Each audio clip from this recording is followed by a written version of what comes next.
Derech Emuna.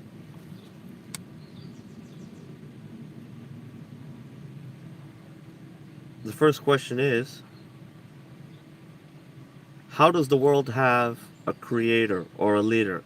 And what proves that there are Sefirot?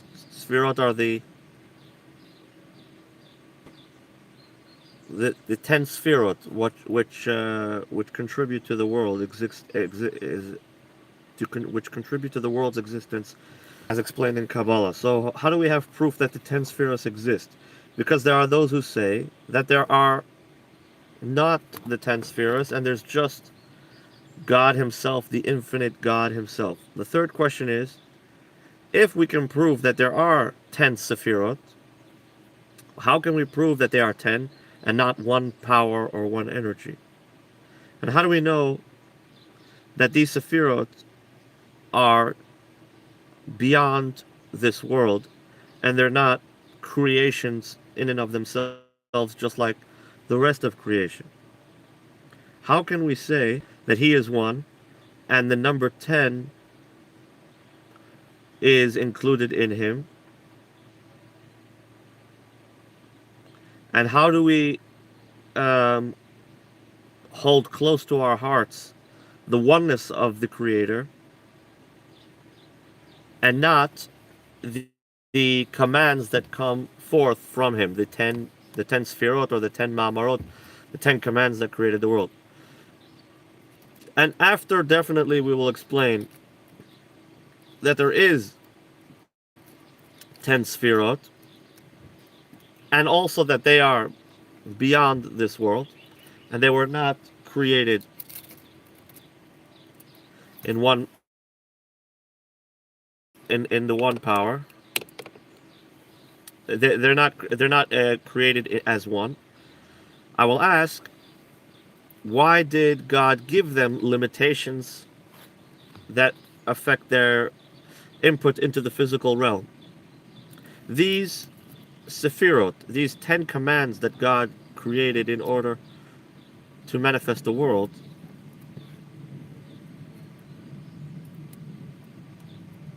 where were they before the creation of the world, or close to the creation of the world? And if so, why is it that they are elated compared to this world now, but they weren't considered elated back then?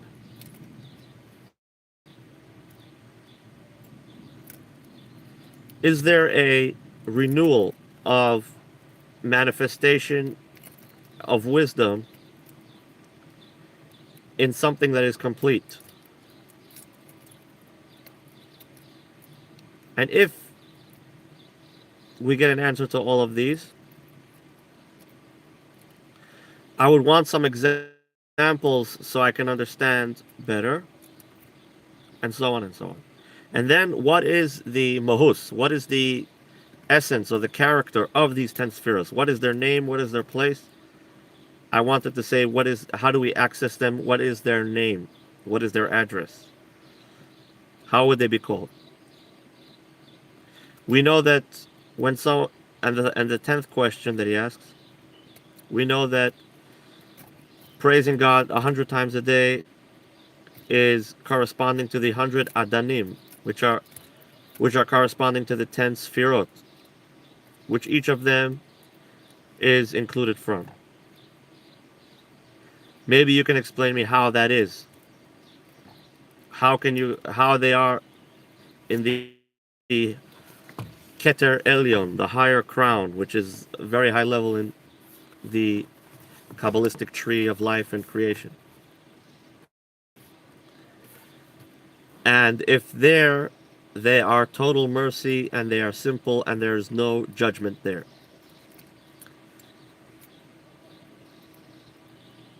We know that all the rivers go to the ocean.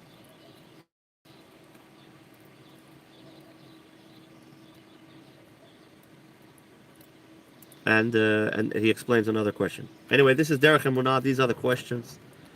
We'll be with you guys a little later. צריך להביא את האוטו השני.